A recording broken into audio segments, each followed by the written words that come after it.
Saturday. Hundreds of people taking to the streets of Beijing and Shanghai in a rare outpouring of public anger against the state, calling for the lifting of lockdowns that have confined many to their homes for more than 3 months. There was a deadly fire in the Urumqi district that has become the latest catalyst of public anger. Protesters are demanding to know if COVID restrictions hampered the rescue and relief operations that prevented residents from escaping their apartments and their buildings that were on fire.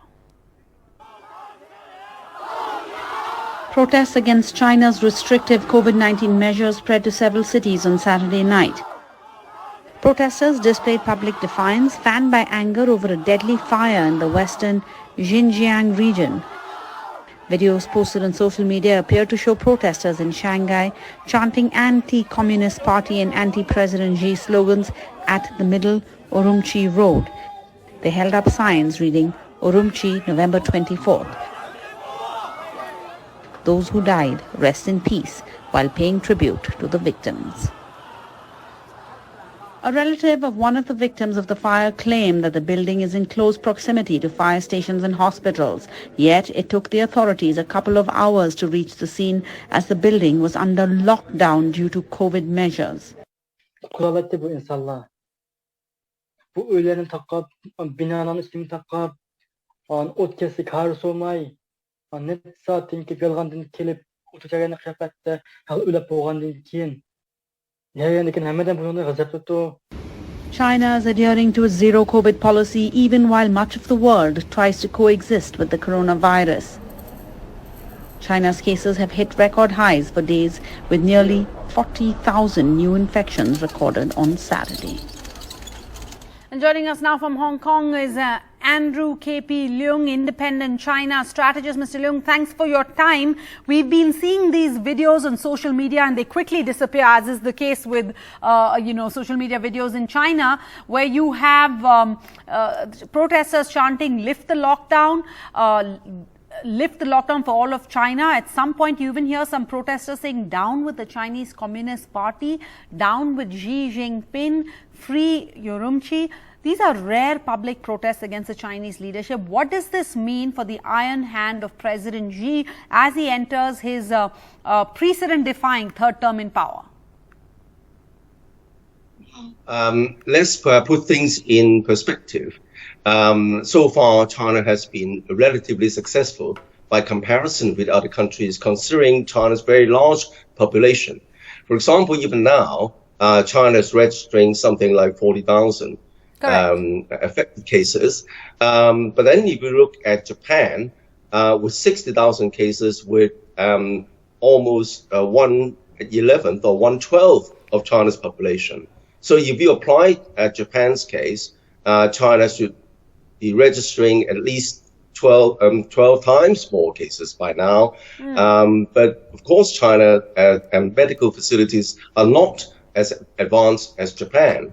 And also, a lot of the population are concentrated in large cities and many more vulnerable groups in China. But Mr. Leung, this China's strict zero COVID policy, how is that affecting the iron hand of President Xi?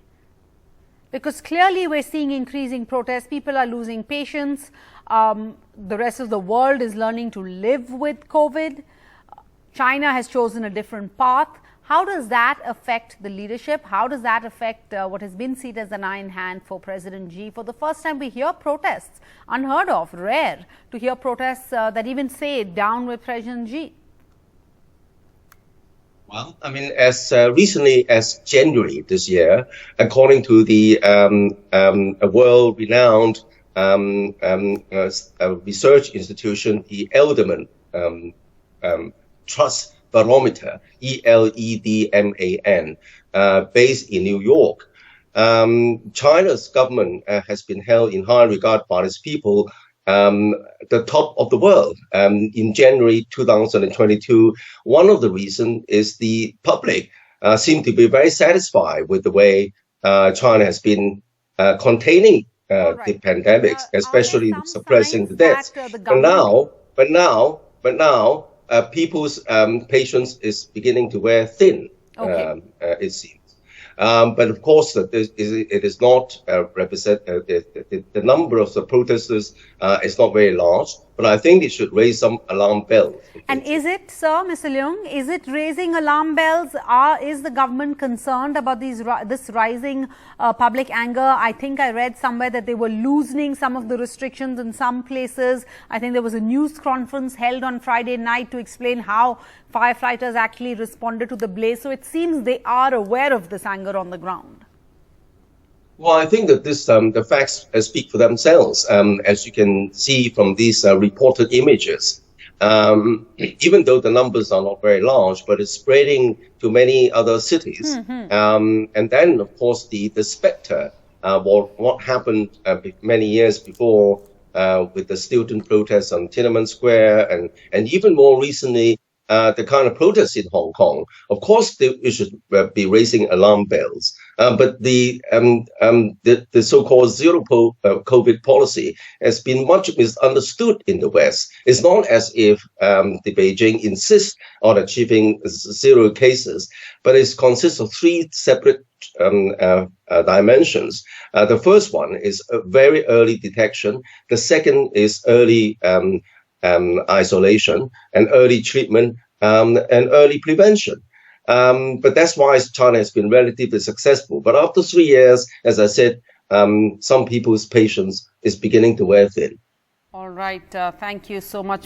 Some people's patience beginning to wear thin. Thank you for joining us on the big international story of the day. And of course, in the middle of all of this, also there's a guessing game where companies, investors, their policymakers, a lot of people have a lot of interests on the line, and they're all trying to figure out when the Chinese government will drop its strict virus restrictions, because that, of course, will have reverberations on the rest of the world. Thank you so much, Mr. Leung, for joining us.